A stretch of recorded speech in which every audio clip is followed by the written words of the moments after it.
Magandang umaga po sa bawat isa, maging sa ating mga sumusubaybay ng ating pamamahayag sa kanilang mga tahanan, maging sa bawat isa na nandito sa bulwagan ay nawa ang pagpapala ng Diyos ay igawad sa atin. Tayo po ay nagsiserye sa unang Pedro at sa ngayon ay malapit na tayo sa huli, no?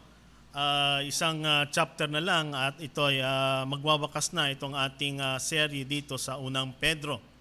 Sa mga nakaraang linggo ay tiningnan natin ang bagay tungkol sa pagdurusa or suffering. At nung mga naunang araw o ng mga unang linggo ay tiningnan natin ang mga talatang chapter 4 ng unang Pedro verses 1 to 6 at ito'y ating linagyan ng title Preparing for Productive Pain. At ang mensaheng ating tinalakay doon that believers who endure suffering for Christ arm themselves with Christ's courage by maintaining a Christian-like attitude. So dito sa mga talatang ito, tingnan natin ang pagpapahayag ni Pedro na tayo upang tayo ihanda sa mga kapigatian o mga pagdurusang ating haharapin, ang unang sinasabi sa atin ni Pedro ay ihanda natin, arm ourselves to maintain or be courageous to have that Christ-like attitude. Yan ang ating tiningnan ng mga nakaraan no, sa talatang 1 to 6 at isang bagay ang tiningnan natin doon, yung ating militant attitude toward sa kasalanan. At ang ating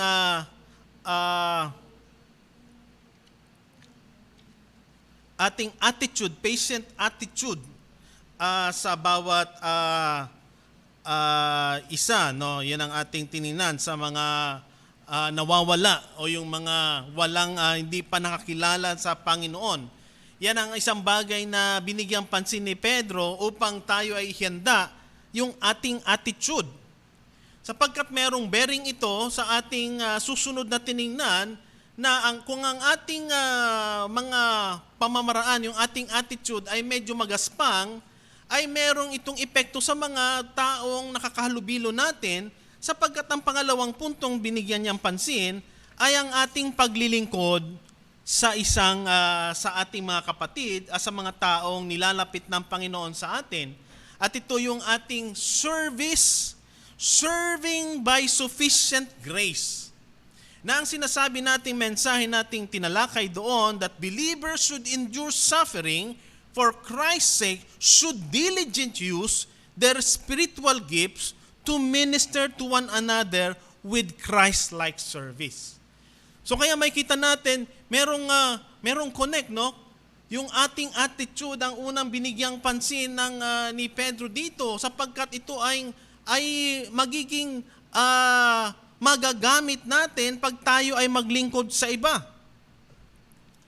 Sapagkat kung tayo ay namumuhay sa kasalanan, hindi natin kayang abutin ang ibang tao. Ang mga taong nilalapit ng Panginoon sa atin at dito tingnan natin that serving faithfully in the community of the believers. Yan ang ating panawagan ni Pedro sa atin na tayo maglingkod sa mga taong nilalapit natin ng Panginoon sa atin. Kung paanong ang bawat isa ay tumanggap ng kaloob, ipaglingkod ito sa bawat isa bilang pamumuhay na katiwala sa saganang biyaya ng Diyos. At dito binigyang pansin ni Pedro ang mga ating mga kaloob na binigay sa atin ng Panginoon sa bawat isa na tayo ay iba-iba at hindi pare-pareho para sa ikalalago ng kanyang iglesia. At yon ang pinaka-purpose ng ating buhay nitong mga talentong ito ay para laging isipin natin na tayo ay namumuhay para sa kalwalhatian ng Diyos. At sa ngayong umaga ito ay titingnan natin ang huling mga talata, no? Ganun pa din ang ating tinitingnan ang sa punto ng pagdurusa, sa punto ng mga suffering, ano ang panghuling binibigay na nais ni Pedro na ibigay sa atin patungkol sa ating pamumuhay ng pagdurusa.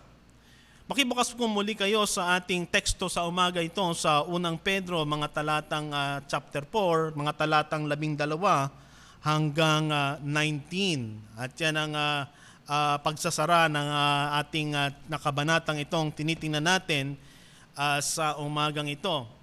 Ito ang pagkakasabi ng mga talatang ating titingnan. Mga minamahal, huwag kayong magtaka tungkol sa mahigpit na pagsubok na dumarating sa inyo upang kayo'y subukin. Nawaring may isang katakatakang bagay na nangyayari sa inyo. Kundi, kayo'y magalak, yamang kayo'y nakikibahagi sa mga pagdurusa ni Kristo upang kayo man ay matuwa at sumigaw sa galak kapag ang kalwalatiang niya ay nahayag. 14. Kung kayo'y inaalipusta dahil sa pangalan ni Kristo, ay mapapalad kayo sapagkat ang espiritu ng kalwalatian at ang espiritu ng Diyos ay naninirahan sa inyo. Ngunit, huwag magdusa ang sinuman sa inyo bilang isang mamamatay tao o magnanakaw o gumagawa ng masama o bilang isang mapanghimasok. Ngunit, kung ang isang tao ay nagdurusa bilang Kristiyano, huwag niyang ikahiya ito, kundi luwalatiin niya ang Diyos sa pangalang ito, sapagkat ito'y panahon upang simulan ang paghukom ng sambayanan ng Diyos, at kung magsimula sa atin, ano kaya ang wakas ng mga hindi sumusunod sa Ebanghelyo ng Diyos? At kung ang matuwid ay bahagya niyang makaligtas, ano kaya ang mangyayari sa masasama at makasalanan? Kaya't ang mga nagdurusa ayon sa kalooban ng Diyos ay ipagkatiwala ang kanilang mga kaluluwa sa tapat na lumikha sa paggawa ng mabuti. Purihan ang pagkabasa ng salita ng Panginoon. Niyan ko pa ang bawat isa na tayo'y manalangin sa pagsimula ng ating pagdili-dili ng salita ng Panginoon. Panginoon, kami muling naninikluhod sa iyong trono ng biyaya at awa sa umagang ito. Dalangin namin, Panginoon, ang pagsama ng banal na Espiritu na siyang manguna sa amin sa pagtalakay, sa pagbulay-bulay ng itong yung salita, na maingat namin, Panginoong, itong tingnan ayon sa iyong tapat na pamamahayag, Panginoon.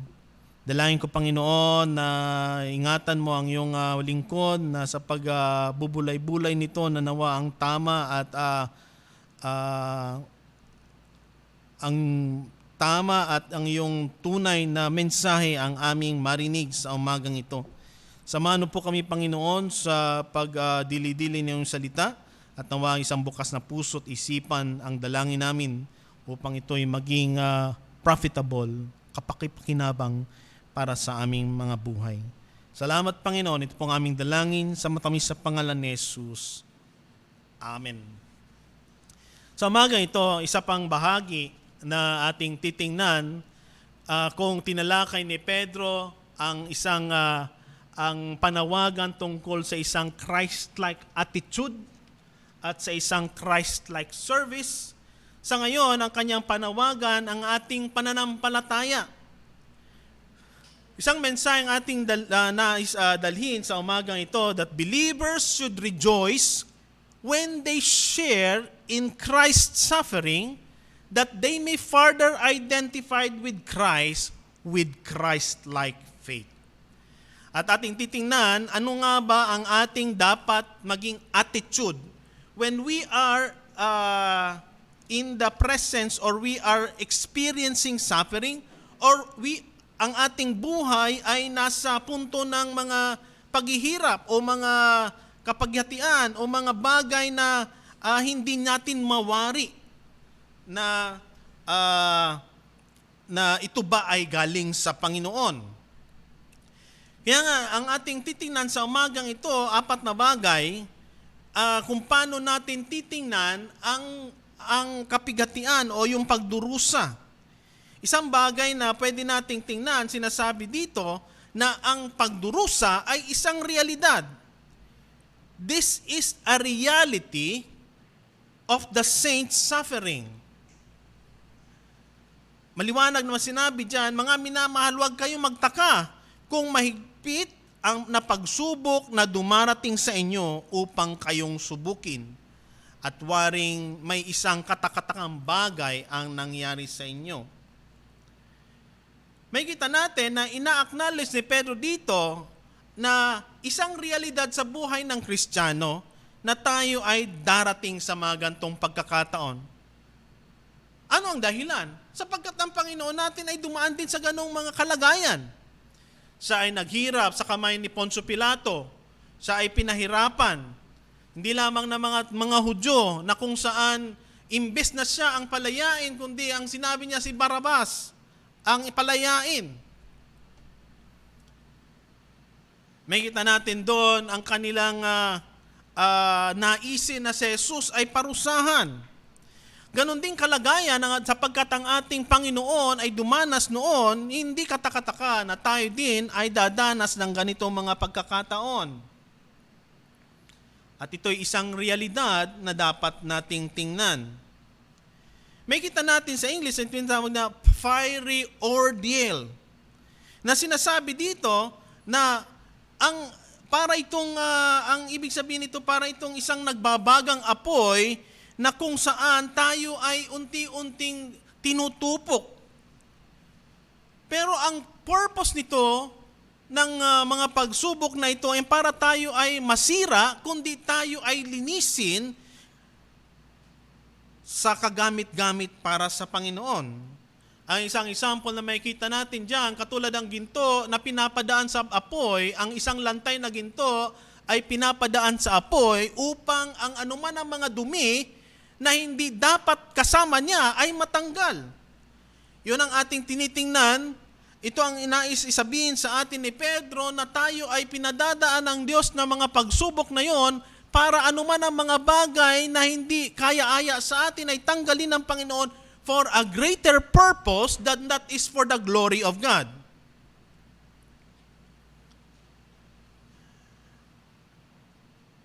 Marahil makikita natin na ang isang pangyayari sa Biblia na ang mga kaibigan ni Daniel ay tinapon sa naglalagablab na pugon. Sapagkat ang nag-decree si Nabucodonosor na ang lahat ng mga tao, pag narinig niyo ang trompeta, pag ito'y tumunog, lahat ng mga instrumento, kayo ay sasamba sa ribultong ginto na ginawa niya. Pero itong tatlong kaibigan, si Meshach, Shadrach at Abednego, ay hindi sila yumukod man lang sapagkat sila ay naniniwala na ang Diyos ang mag-iingat sa kanila. Ito'y isang pagsubok sa kanilang pananampalataya. Maaaring ating buhay ay sinusubok din ang ating pananampalataya kung hanggang saan upang makita ang tunay nating paglilingkod sa Diyos.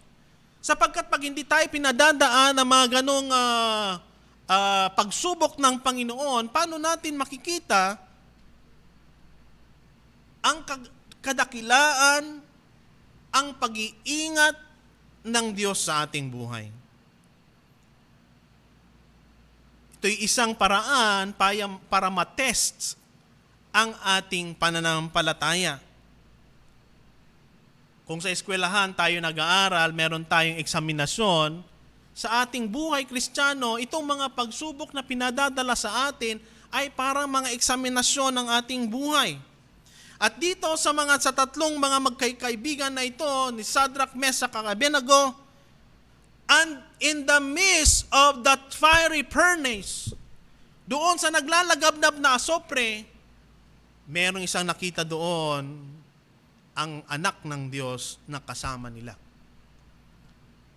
The Son of God. Hindi lang tatlo nakita, kundi apat. Anong ibig sabihin nito? Na within sa ating mga pinagdadaanang pagsubok sa buhay, ang Diyos ay kasama natin. Ito isang magandang pwede nating panghawakan na sa ating mga pagsubok, kung ito'y para sa Panginoon, ang Diyos ay kasama natin. Kung tayo ay pinopurify ng Panginoon, nililinis tayo ng Panginoon, in that process, the Lord will be with us.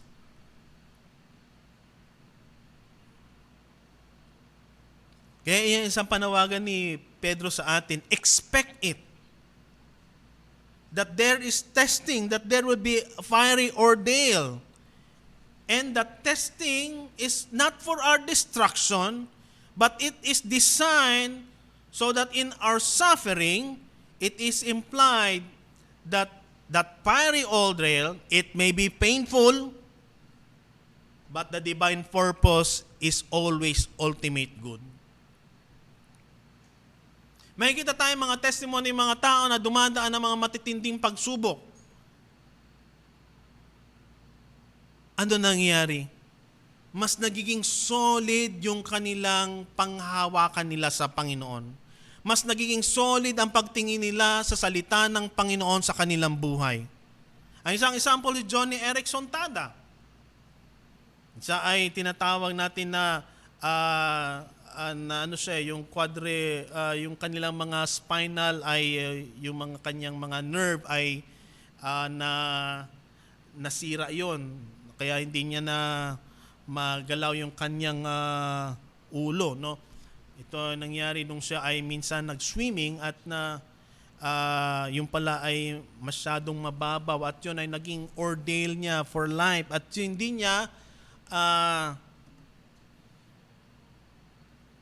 niya ginawang yung kanyang pinagdaanan as if parang ito ay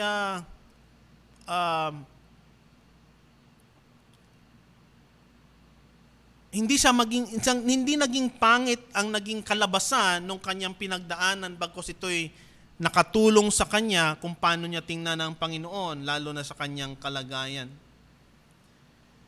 Ang isang apoy na kontrolado, ito ay nakakatulong, pero ang isang apoy na wildfire, ito ay destructive. Yan ang isang bagay na pwede nating pagkumparahin. Ang apoy na binigay ng Panginoon sa atin, it is a controlled fire sapagkat it is for refining purpose. The testing fire that is wise in controlling, and there is a superintending hand of God that ensure us na ang kalalabasan yon ay mapupurify tayo. At yan ang opening verses na makita natin ni Pedro dito. Huwag kayong magtaka tungkol sa maigpit na pagsubok na dumarating sa inyo upang kayo'y subukin. Maraming mga grupo ng mga pananampalataya na hindi nila binabanggit ang tungkol sa suffering. Puro lang kagalakan, puro blessing. Tatandaan natin na ito sa ating paglalahad na ang pagdurusa ay kabahagi. There is blessing and there is also time of suffering because in suffering, we are being tested. We are being purified. Tayo ay nililinis ng Panginoon para for His glory and for His mighty purpose. At hindi lang yun.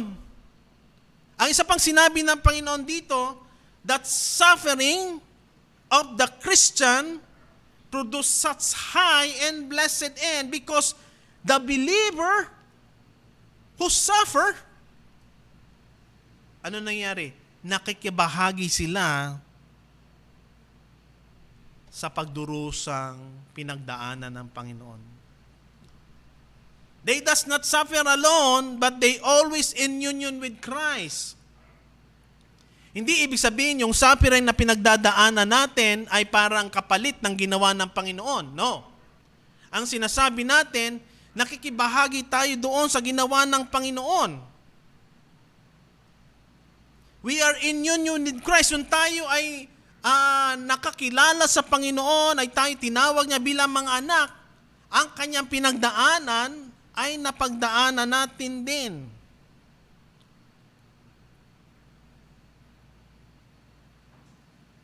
And that is the faithfulness of God.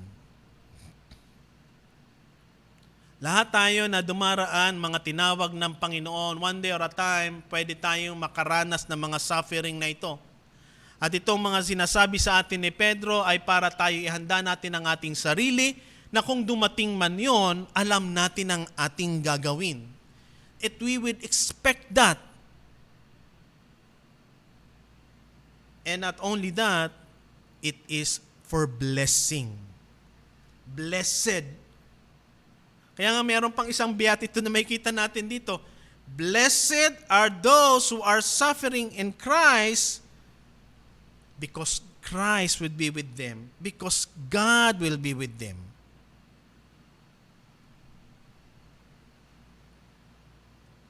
Yan ang makita natin. At doon sa makita natin sa tatlong kaibigan na nilaglag doon o hinagis doon sa naglalagablab na apoy, ang Diyos ay kasama nila. Sa mga tao na nakapaligot doon na hindi mga nanampalataya, yung apoy na yon ay kumikitil ng buhay. Pero doon sa mga nakasama nila ang Panginoon, it is the presence of God is there. And that is a blessing for them. Kaya sinabi na, kung kami man ay ilaglag mo dyan, kami man ay sama ng Panginoon, hindi, magtitiwala pa rin kami sa Diyos. And that is a kind of faith. Isang pananampalataya na dapat ma-develop sa atin. That ano man ang mangyari, magtitiwala pa rin tayo sa Panginoon. Wala man tayong nakikita na mga bagay na pwede nating panghawakan sa ngayon, pero as we put our faith in Christ, ang pangako niya ay sasamahan tayo sa mga pinagdadaanan natin. At yun isang magandang bagay na mangyari sa atin. Nasamahan tayo ng Diyos. At hindi lamang yan ang pwede nating tingnan. Those who are suffering in Christ, they are loved. Bakit kanyo? Ang isang anak na hindi mo pinagagalitan kung saan nagkamali, ay hindi mo siya tinatama. Kasi ano mangyari sa kanya? Darating ang panahon na hindi niya natutunan ang mga bagay na ito, ay pwede siyang mapariwara. Pero pag mahal mo isang tao, sasabihin mo ang kanyang kamalian sapagkat nais mo na siya'y mapaayos. Ito isang bagay na makita natin. The Lord is bringing us to those testing because the Lord loves us. Ayaw niya tayo na mapariwara at sa mga darating na panahon. Bagkos inaayos niya tayo sapagkat nais ng Diyos na gamitin tayo for a mighty purpose for His glory. Hindi tayo magagamit ng Panginoon kung ang ating buhay ay hindi nakatuon sa Kanya. And that is the loving care of our Father, the superintending hand of God in our trial. And for that purpose, yung ating mortification ng ating kasalanan ay patuloy na nagpapatuloy sapagkat nais ng Diyos na tayo ay mapaayos. Kaya anong ating tugon? So ito yung mga nakikita nating dapat nating expect. Expect it. Suffering will come and expect it. And that is verse 12. Anong ating tugon? Pag tayo ay dumadaan ng mga pagsubok, what is our response? Rejoice! Verse 13 and 14, kung kayo'y magalak, yaman kayo'y makibahagi sa pagdurusa ni Kristo. Yan sinabi ko kanina. We have to rejoice because we share in the suffering of Christ. And nothing strange or surprising when we are coming to suffering. Kadalasan ninyo mga time na ating pagsasaliksik ng ating buhay, saan ba Lord ako nagkamali? Ano ba yung mga bagay, Panginoon, na hindi mo gusto na dapat tanggalin sa buhay ko? Ano ba yung mga attitude, Panginoon, na hindi nararapat para sa isang anak na katulad mo? Sa iyong mga anak. That is a time for us to look in ourselves. The trials is not surprising, but we have to welcome it. Kaya maganda itong pag-aaral natin kasi unang-una sinabi sa atin na ating attitude, yung ating service. Ngayon, yung ating pananampalataya ang dapat nating tingnan, how we will look at trials in our lives. That it is not strange, it is not surprising. At isang bagay pa, hindi ito kahihiya.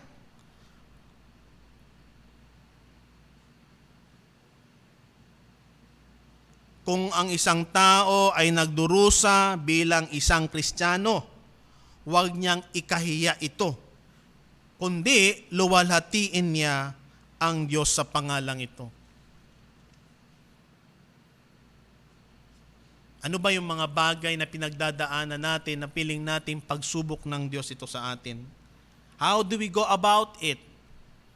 Sinasantabi lang natin? Hindi natin iniintindi? Parang iniitsapwera natin? When we are suffering for Christ, it is an avenue for us to glorify God. It is an avenue to give the glory back to Christ. It is an avenue for our lives to shine in other person's lives. Sapagkat yung mga pagsubok na na-experience natin, it will also help people na maaring ganong kalagayan din ang pinagdaanan nila at hindi na alam kung anong kanilang gagawin. Yung ating buhay nagiging testimony sa kanila and bring back the glory to God.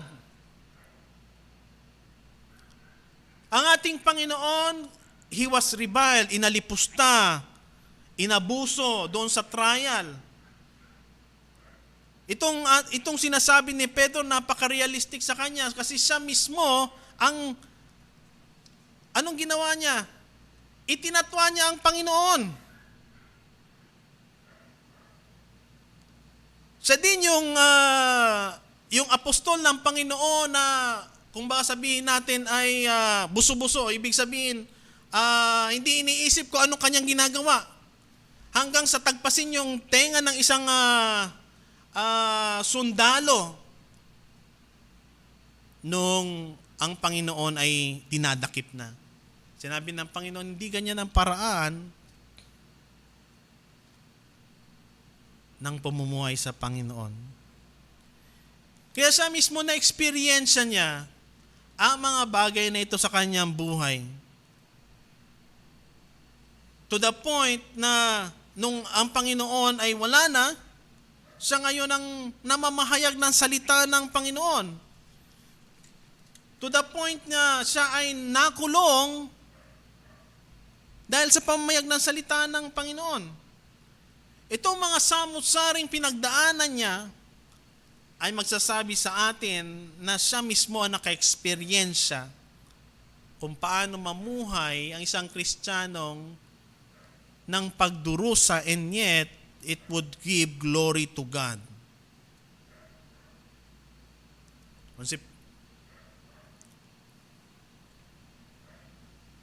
Kaya ang ating tugon when we are experiencing suffering, rejoice in the Lord. Why? Because the hand of God is there superintending yung ating pinagdadaanan. And in the end of that suffering, there is always a blessing that God will give us. Unang-una, we learn. Natututo tayo. We are changed from glory to glory. And not only that, it will tell us that in Christ's suffering, we share in His suffering. So ito yung isang bagay na sinasabi sa atin, rejoice in it when you're experiencing suffering. First is to expect that it will come, and when it comes, rejoice, for you will be sharing in Christ's suffering.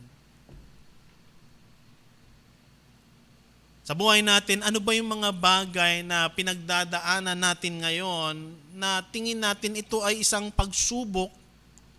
Paano natin ito tinitingnan?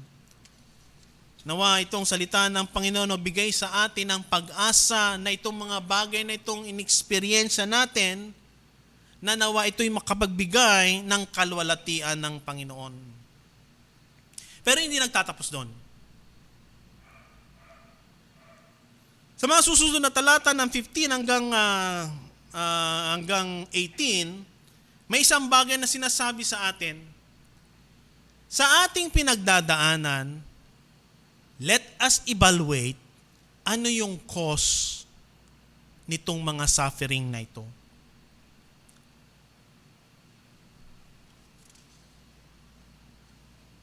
Dalawang bagay pwede natin tingnan. Ano yung mga bagay that we have to avoid so that we will be experiencing this suffering? Ano ba yung mga bagay na kailangan nating embrace when that suffering take place? Hindi lang sa sinasabi sa ating expect and rejoice when suffering comes, ang sinasabi din sa atin, sa verses 15, ano ba ang reason ng ating pagdurusa? Ang 15 sabi niya, ngunit huwag magdusa ang sinuman bilang isang magmamatay tao o magnanakaw o gumagawa ng masama o bilang isang mapanghimasok.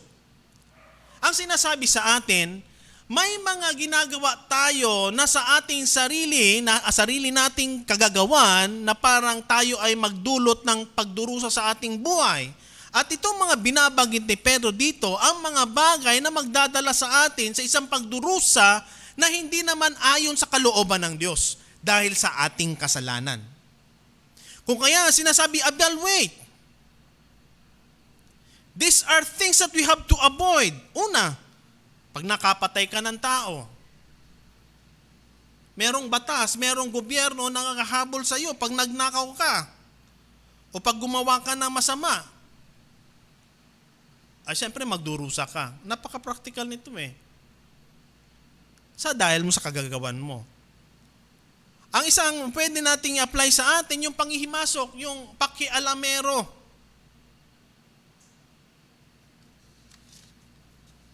Meddler.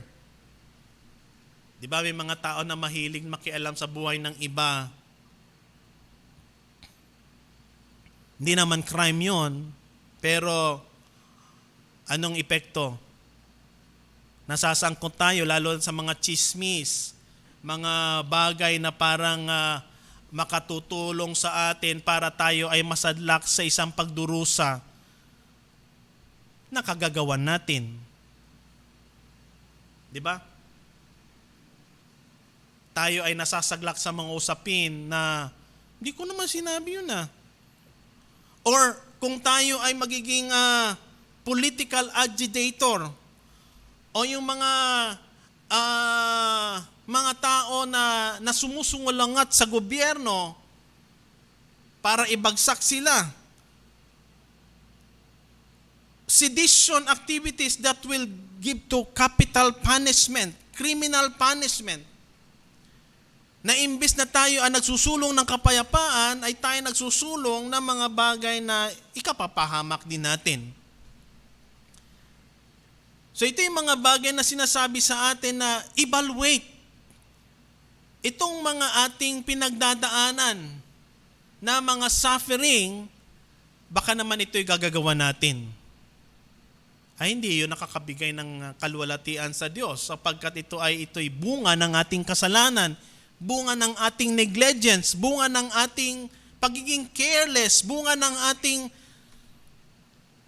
sariling mga desisyon na hindi ayon sa salita ng Panginoon. Bunga ng ating mga kapalpakan. Kaya maingat na sinabi ni Pedro dito na i-analyze mo. Hindi mo pwedeng i-claim itong pagdurusa mo na sinasabi mong hirap na hirap ka, maring nakulong ka, pero kagagawan mo ito.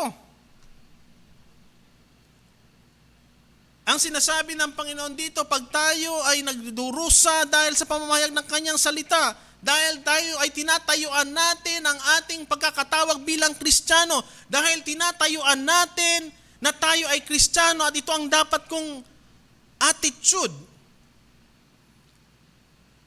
Na ako'y Kristiyano, kailangan kong ipahayag ang salita ng Panginoon no matter what. With discernment. That is the suffering that we need to embrace.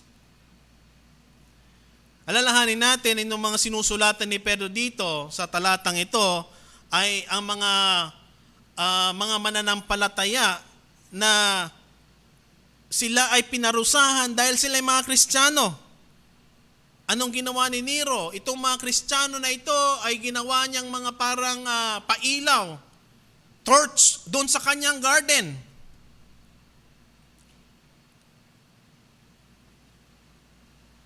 Matindi ang pinagdaanan nila. And yet, anong sabi ng Panginoon? Ngunit kung ikay isang tao na nagdudurusa bilang Kristiyano, huwag mong ikahiya ito, kundi luwalhatiin natin ang Diyos sa pangalang ito. Isang nakakalungkot na bagay tayo mga Kristiyano, kadalasan mas parang tinatago natin ang ating nature bilang mga Kristiyano. Kadalasan, mas umaayon tayo doon sa paraan ng mundo. Sa mga magkakabarkada, maring lagi merong bida-bida dyan, no? O hindi sa Kristiyano, iaakayin ka doon sa mga bagay na hindi maganda. Matatayuan mo ba na ako'y Kristiyano at hindi ito karapat-dapat? Anong tendency? Pwede tayong itatwa. Naku, wag mo nang, ayaw nang sumama niyan eh. Born again na yan eh. Praise the Lord na yan eh. Huwag mo nang akayin yan. Mga ganong mga set up, no? When we stand for the glory of God, there is always opposition in us. But the Lord is saying us, huwag nating ikahiya. Sapagkat ang isang tao na nagdurusa bilang Kristiyano para sa Panginoon, meron din pagpapala ang Diyos na nakalaan sa Kanya. Ito ang bagay na pinapaalala sa atin ng Panginoon dito, na ang iglesia ng Panginoon, na ang mga mananampalataya, doon ang unang paglilinis, pag-aayos ang ginagawa ng Panginoon. Ang paghuhukom ng Diyos ay nagsisimula sa tahanan ng Diyos. Sapagkat mga anak niya to. Kaya makikita natin na ang isang iglesia, kung meron mang kamalian dyan, merong mga nakikita tayong parang mga hindi magandang mga bagay na nangyayari pero pikit mata tayo, lo and behold, one day at a time, God will use His punishment. God will bring His judgment. Ang Diyos ang naglilinis. Siya ang nag-aalis ng mga tao na hindi ginagawa yung mga dapat na kanyang gawin sa loob ng iglesia sapagkat ito'y tahanan niya. Nakakalungkot kasi masakit minsan ng Diyos mag-ayos ng buhay pag hindi tayo magtitino. Kaya nga nung mga nakaraan nabanggit natin, magpakatino kayo. Sapagkat ang Diyos ay buhay ang Diyos ay nariyan at siya ang kumikilo sa buhay natin, hindi siya patay, hindi siya Diyos-Diyosan na parang pupunta lang tayo doon para magpa-attendance, pero ang Diyos ay buhay at alam ang ating buhay. The judgment of God always begins at the house of God because these are His children. And His children must know that God is not dead, that He will not change us. Kaya nga nakakatakot, pag hindi tayo magpakatino, na pwede tayong padaanin ng Panginoon sa mga bagay na ito upang ayusin. At yan isang bagay na may kita nating pagmamahal ng Diyos sa atin. Mahal niya tayo bilang mga anak niya, kaya nais niya tayong lumakad sa tamang landas. Yun ang reason. Sapagkat itong panahon upang simulan ang paghukom sa sambayanan ng Diyos, maliwanag na sinabi niya. Kaya makita natin, mga iglesia, maraming mga iglesia nung pandemic, maraming mga nangyari, no? Maraming mga iglesia na wala, maraming iglesia na di mo na malaman, maraming pastor ang nawala, maraming mga mananampalataya ang nawala.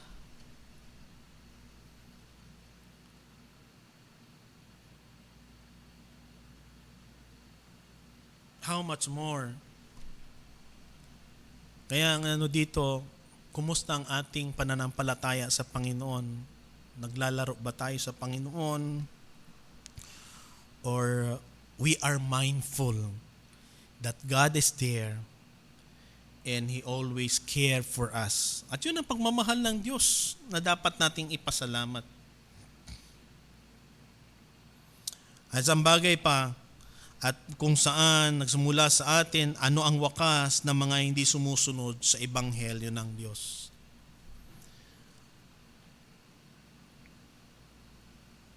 Ito yung challenge sa atin, no? Na ang Diyos ay naroon.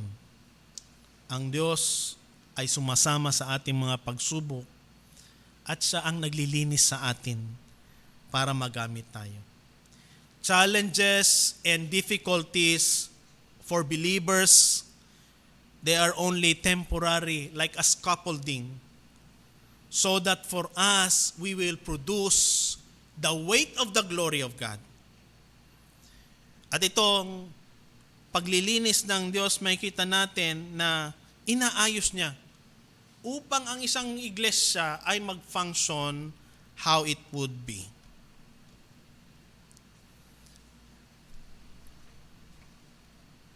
At panghuli, ito yung bagay na dapat nating tingnan.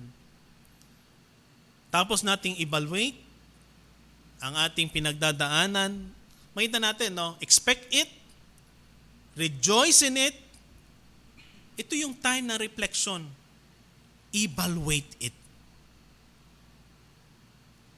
Sa evaluation natin, doon natin makita, ano ba Lord ang tinuturo mo sa mga sitwasyon na pinagdadaanan ko? Ano ba Panginoon ang mga bagay na attitude na hindi kaaya-aya sa iyo na nais mong baguhin sa akin? Ano ba Panginoon ang mga dapat na attitude ko sa mga tao na dinadala mo sa akin? Ano ba Panginoon ang dapat kong attitude sa iglesia na kung saan mo ko nilagay? Sa trabaho, sa eskwelahan na kung saan mo ako nilagay? At panghuli, sinasabi sa atin dyan, kaya't ang mga nagdurusa ayon sa kalooban ng Diyos ay ipagkatiwala ang kanyang mga kaluluwa sa tapat na lumikha sa paggawa ng mabuti. Napakaganda, no? To entrust to the Creator. Mahalaga yung word na Creator dyan na sinasabi sa atin, we are a created being and our purpose is to give glory to God sa ating buhay. Maaring painful yung mga suffering na pinagdadaanan natin. Ang final exhortation ni Pedro dito, that we should endure it, our affliction, but positively, ibigay natin, i-entrust natin ang mga bagay na ito sa Panginoon. Ayon sa kanyang kalooban, at ano yung nararapat na mabuti. So, makikita natin na itong sinasabi ni Pedro sa atin, tinuturuan tayo how we will see suffering, that it will develop our faith, that it will develop how we will look at suffering. Kaya nga, believers should rejoice when they share in Christ's suffering, and that they further identify with Christ, with Christ-like faith.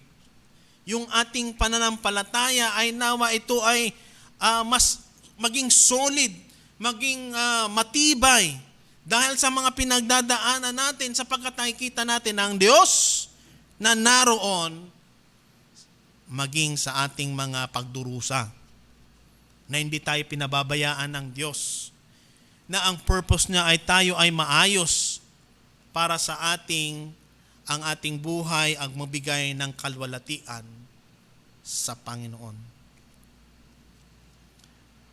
Our trust in God should be enacted on our behavior towards men, that we are to do good even to our enemies.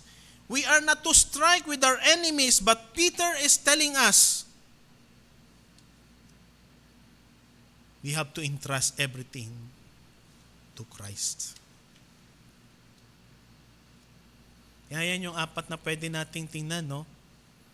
In persevering in our suffering, let it be known that we have to expect it. Na pag dumaan tayo doon, rejoice. Because God is giving us that opportunity to be a part, sharing in His suffering. And when we are suffering, let it be a time for us to evaluate our lives doon sa mga pinagdadaanan natin. At totoo naman na maaaring napakabigat na mga suffering na pinagdadaanan natin, the final thing that Paul is telling us, entrust it to God, that Her name, na ang kalooban niya, ang maganap sa ating buhay, at nawa ito para sa ating kabutihan. Manalangin tayo.